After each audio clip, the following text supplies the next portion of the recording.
All right, so the last little bit we have here is about tangent to the pole. So I'm just gonna do the problems. I'm not gonna lie, I don't have like a great deal of understanding about what it means to be tangent to the pole. It's probably something to do with magnetism or something.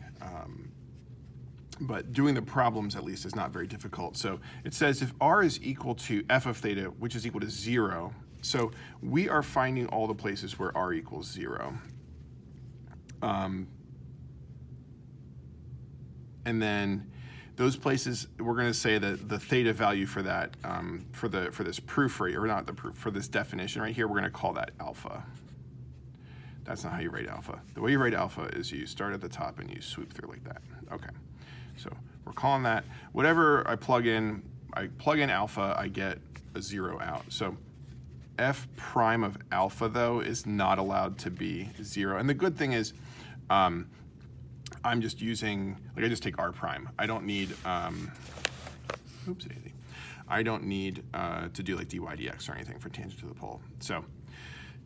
So for example A here, r is equal to 4 cosine 3 theta. So we want to find when does theta equal 0.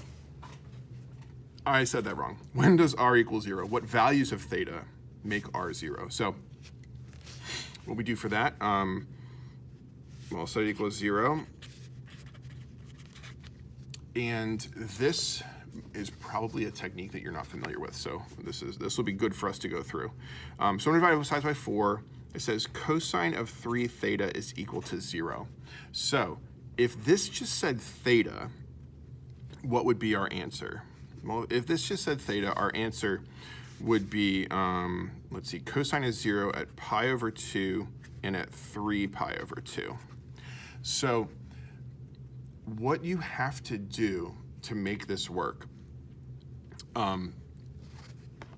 whatever coefficient is with theta, that's the number of complete circles that we have to travel in these answers.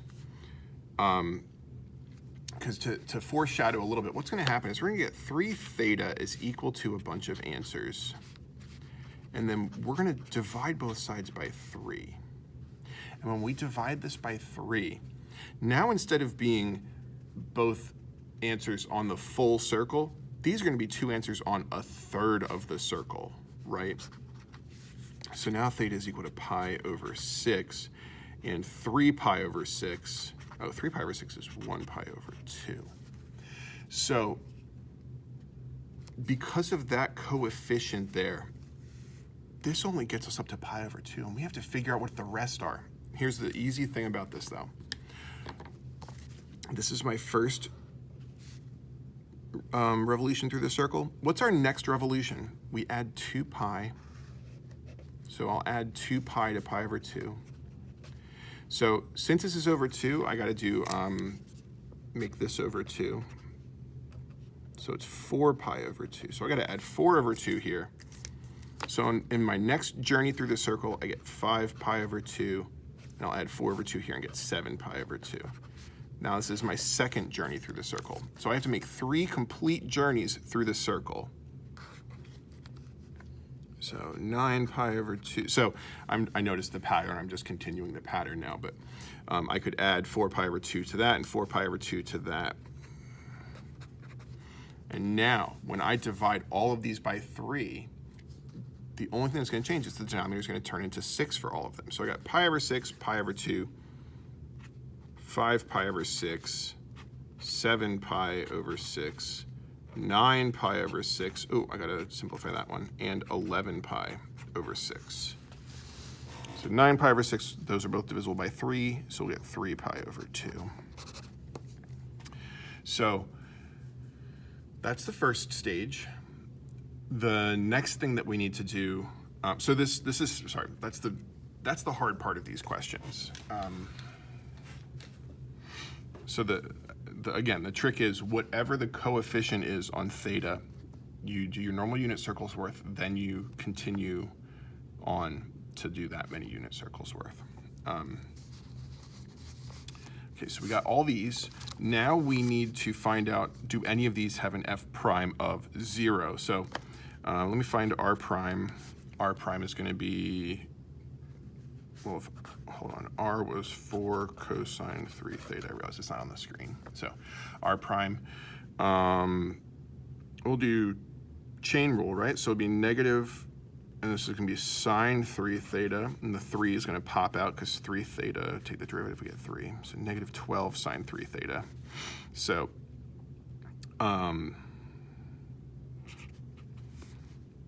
we need to check and see, do any of these make a, oh, that's annoying. So I'm going to divide both sides by 12, or the negative 12, and I get sine of 3 theta is equal to 0. But here's the thing. It says cosine 3 theta equals 0 and sine 3 theta equals 0. Do sine and cosine ever equal 0 at the same time? No, they don't. So I know that I'm never going to get a theta here that I got for this one over here. So I know I can't get the same thing. So there's no need for me to continue. If it doesn't make sense, feel free to, ask me about it. We can talk more about it.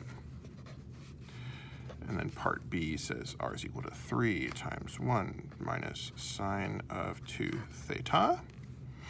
All right. So if I want to find a tangent to the pole, I just set r equal to 0. Well, I'm going to divide both sides by 3. And then I'll add the sine of 2 theta to both sides. Sine of 2 theta is equal to 1. All right, so now that I'm here, sine of 2 theta is equal to 1. Again, that means I'm going to go 2 complete circles. So sine is equal to 1 at pi over 2. Oh, and not 3 pi over 2, right? Because that's negative 1. So I just got to add 2 pi to this, which is, 5 pi over 2. So when we divide both sides by 2, we get pi over 4 and 5 pi over 4. And then similarly, if we could do the derivative, we're going to wind up with something cosine and basically the same.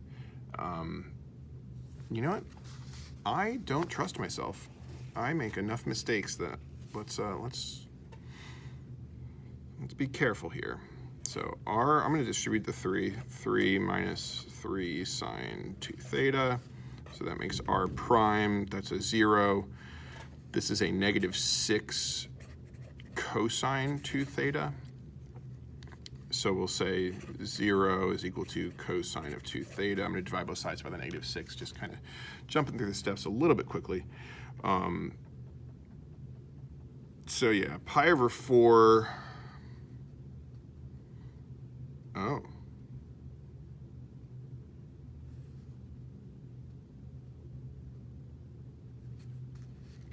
Let's see. 2 theta is equal to,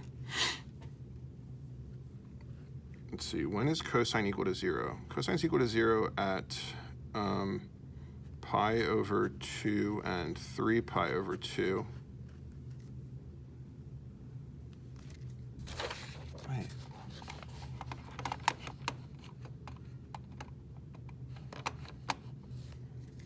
I'm just looking at Stu's work, and he oh, go one more circle, right? 5 pi over 2, 7 pi over 2. So we wind up getting all the pi over 4s.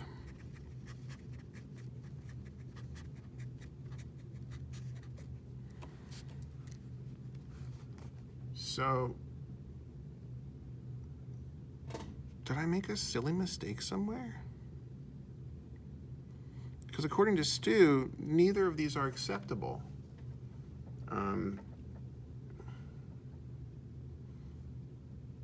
Because f prime of pi over 4 is 0, and it's not allowed to be that. So again, this is where we kind of butt up against what I know.